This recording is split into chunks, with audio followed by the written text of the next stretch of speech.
Hey guys, welcome back. Today we're going to do the last issue of Team 7 Objective Hell, issue number 3. This is the last part of the story. It's written by Chuck Dixon and written by Chuck Dixon and what's his name? Chris Warner is the penciler. And the enemy is here. These are the guys that have been hired by the Russians. The Russian wants to have looking for someone or something. And let's see if it's going to pay off. The art is stunning, by the way, and I'm going to show you a lot of cool scenes here. So this young girl has been, the revealing power in this area. So one of the Team 7 members is talking to her, gaining her trust a little bit. And he says, "We're not here to harm your people. I know that. I can feel that you are not with the murderers. We're here to find something of great danger left by my country, the House of Fire." And what that is, we're going to see. But it's a little bit explained in the last issue. The House of Fire is more like a bunker with munitions and low-yield nukes and all that stuff. And so it seems that the enemy has found them. Helicopters are coming in, and they are defending themselves. So this whole comic is instant action, a lot of bullets flying, a lot of killing and maiming and all that stuff.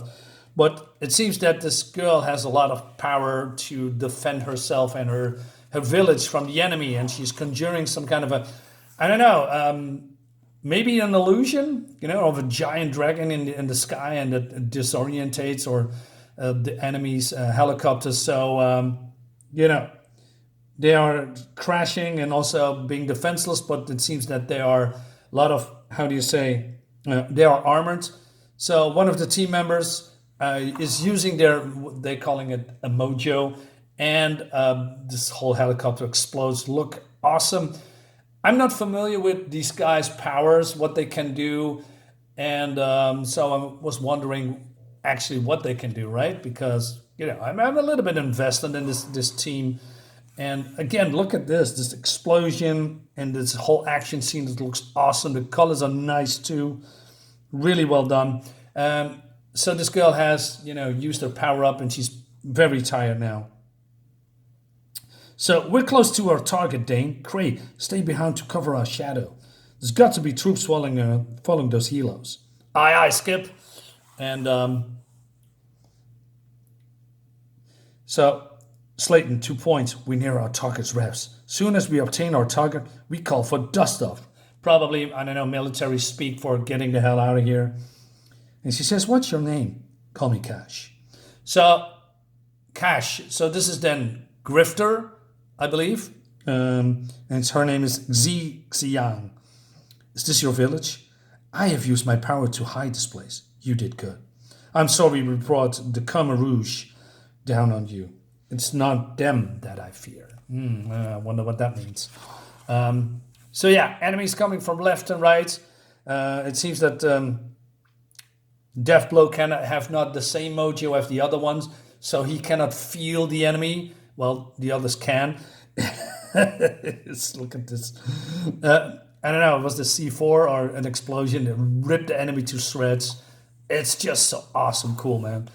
But then they are getting overwhelmed because they're, they're being attacked by this woman who works for the Russians, and this is also a Russian guy.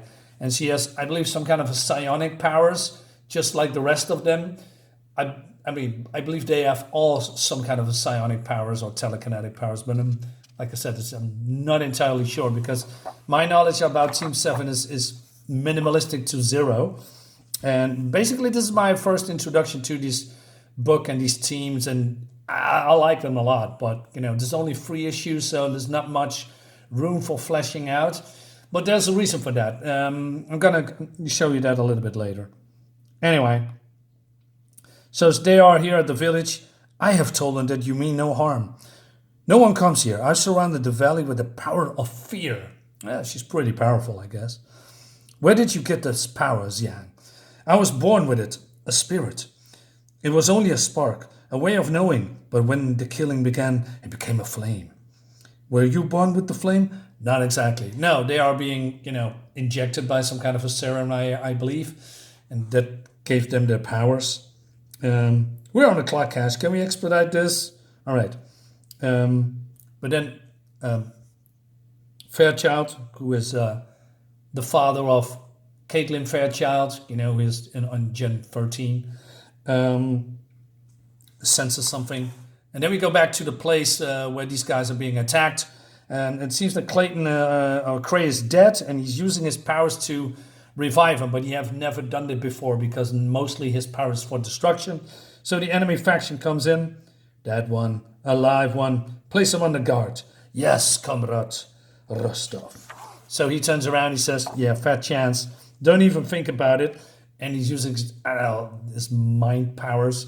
So Rostov says, impressive, run and focused, but still impressive. So yeah, they found the bunker. And so we see all this weaponry, right? And so they are trying to activate some kind of a machinery here. And this cave was carved from limestone. The mountain is almost solid lime. Shed charges in the ceiling will bring the cave down once on all of the ordnance without detonating the low-yield nukes hidden here. Basically, they want to self-destruct this whole thing before it gets into enemies' hands, right? But then he says, I don't think these are the weapons they're after. I think it's us. And then we see pin-up by Chris Warner. Look at this, man. This looks so freaking awesome. Wow. This is the Russian guy using his mental powers to conjure up some kind of a, I don't know, storm or cyclone. This could be a cover, man. This looks so good. Incredibly good, by the way.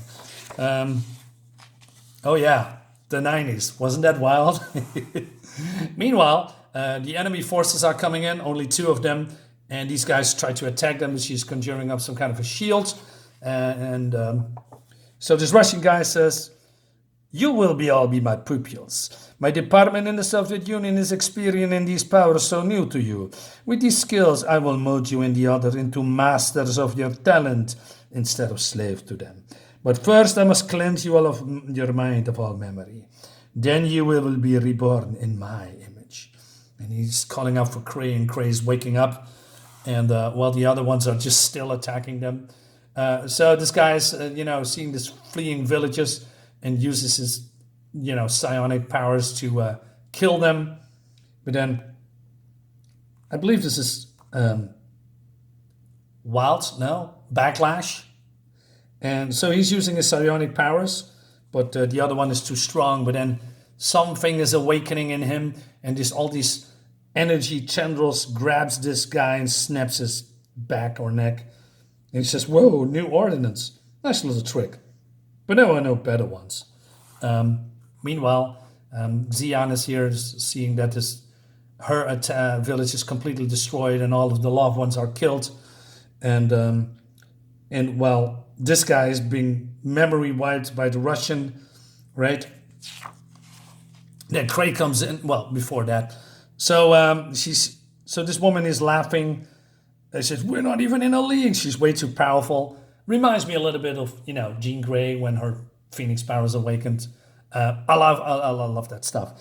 And little one, are you the only hope? And she's just blasting her with some kind of an energy beam. And that light coming through my skull. Pain. No, I will not fall. Turn off the mind screw, pup, says Cray to this old guy. Back from the dead, eh? You mean to kill me?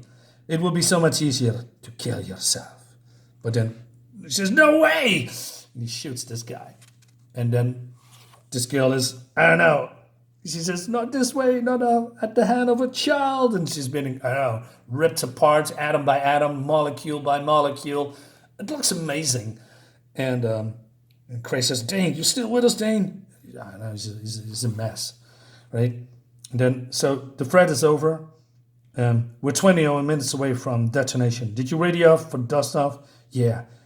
And I don't think they all have a hard time finding our 20. No, because this is a battlefield, right? So Cray comes in. He says, what did I miss? Cray, you look like death warmed over. Looks ain't deceiving. What happened to Dane? Don't know. Some old geezer was trying to brainwash him. Now he's the one who needs it brainwashed. Looks great. So then we see that they are being carried away, and this is going. This is not really the end, because what I didn't know, this was end of series 2. So I believe that is a series 1 and 3, and that explains it. My lack of these characters, the story. Maybe there's something happened before in series 1 that leads into this one, fleshes a little bit more out. So my only criticism is here that I wish it was a little bit longer, maybe 4 issues or 5 to flesh out the enemies, their powers, what they're actually wanting, because the bad guy comes in and, it's also, being defeated, which is okay, but it would be nice that, the threat was a little bit more, more exponential, more dangerous, more real. Although I like what's happening here. So I didn't thought that Chuck Dixon could pull it off, but for a very small contained stories, this was pretty good and actually was spot on, right? Again, I wish we knew who this woman is, what her role was in this Russian army. Was she just willingly, participating, or maybe she was also a brainwashed psionic member, or maybe a girl with powers that they found? Who knows? I don't know. What I do know that is there is a Team 1 before Storm Rising, before Team 7. I didn't know that too. Also some letter pages. But what's more very interesting is that the Team 7 chart. Who are these people and their code names? So I was right that this Backlash and Death Blow, but I do not remember all of these other ones like Bulleteer or Top Kick, or Grifter is here too, but even the wraparound. I don't know who these are, but it interests me. So I'm probably looking for these other Team 7 books if I can find them. If not, well, then that's what it is. So guys, let me know what you think about this. Do you like it? Do you want to know more about Team 7? Leave a comment below. Subscribe to my channel. It would be very nice if you did that. See you next time. Bye bye.